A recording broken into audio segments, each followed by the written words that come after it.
Welcome. ये एक दिन पहले का नज़ारा है। हमारे दोस्त ने हमारे लिए एक पार्टी रखी।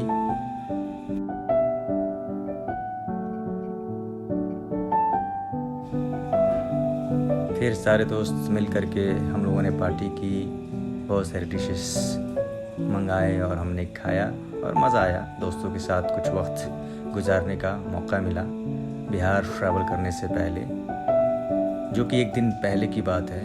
हमें 27 को ट्रैवल करनी थी, 27 जून को, और ये एक दिन पहले की बात है, 26 जून की बात है।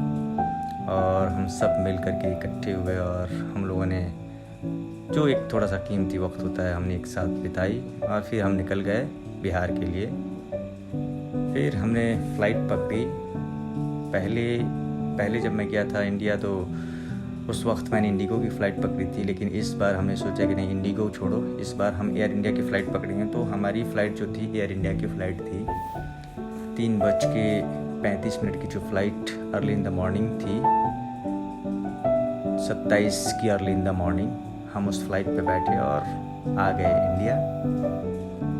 खाना ठीक ही ठाक था।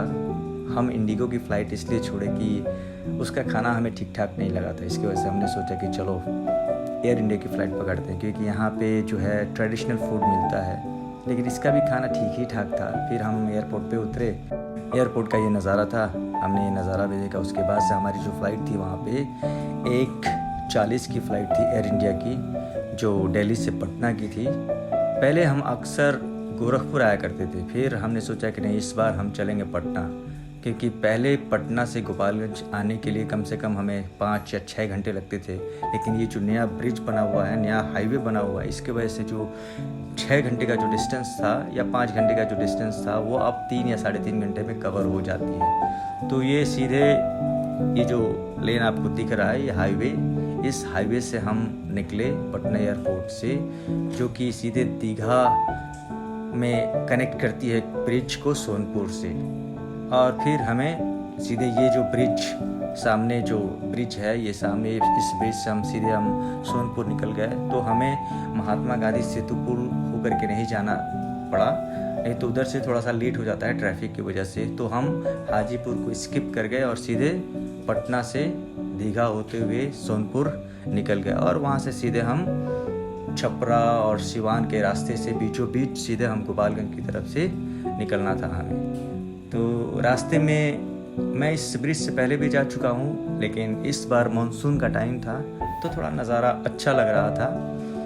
और बस जैसे ही दीघा ब्रिज क्रॉस किया हमने, तो सामने एक अमरूद वाले दिखे। अमरूद बहुत ही अच्छा दिख रहा था, तो हमने सोचा कि चलो कुछ अमरूद खा लेते हैं। तो हमने अमरूद वाले से बोला कि क्या मैं वीडियो शूट कर सकता हूँ? तो कहा हाँ ठीक है। फिर हमने अमरूद लिया उनसे और खाया। बहुत ही टेस्टी था, सच में बहुत ही टेस्टी था।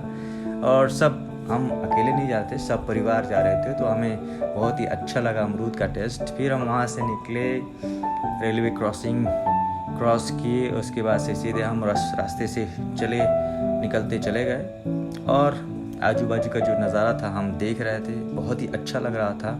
क्योंकि हमेशा जो सऊदी में क्या होता है कि हमेशा आप रेगिस्तान, डेजर्ट और आजू बाजू में आपको सिर्फ बिल्डिंग्स ही नज़र आएंगी, ग्रीनरी थोड़ा सा कम है। और हमारे लिए, हम साल में एक बार आते हैं ना घर पे, तो हमारे लिए यूनिक सा लगता है। As a visitor, as a हम टूरिस्ट बन गए हैं, है ना। तो हमें अच्छा लग रहा था कि आजू बाजू का नज़ारा, ऊपर से मानसून था तो और भी अच्छा लग रहा था। फिर हम क्रॉस किए, जो छपरा में एक रेल फैक्ट्री है, उसको हमने क्रॉस किया। और सामने यहाँ पे अच्छी चाय बनती है, तो हमने अपनी गाड़ी को यहाँ पे रोका और इस ढाबे पे हम इस चाय का आनंद लिए। बहुत ही अच्छी चाय थी और हमें मज़ा भी आया। एक चाय की कीमत यहाँ पे 10 रुपये थी, तो अच्छा है।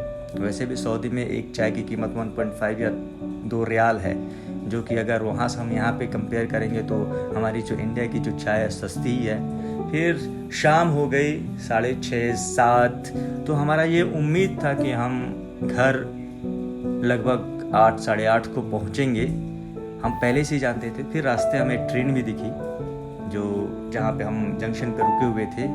अच्छा लगा, क्योंकि सऊदी में नॉर्मली हमें ट्रेन देखने को मिलता नहीं है, तो अच्छा लगा हमें। फिर ये सेकंड डे का नज़ारा है। हम सुबह उठे तो मानसून, मूसलाधार बारिश हो रही थी, और सच में बारिश के मौसम में नहाना कितना अच्छा लगता है। तो बस हमें बहुत ही मज़ा आया सऊदी से बिहार ट्रैवल करके, और आप लोगों को भी मज़ा आया होगा रास्ते में नज़ारे देख देख करके। Thank you so much.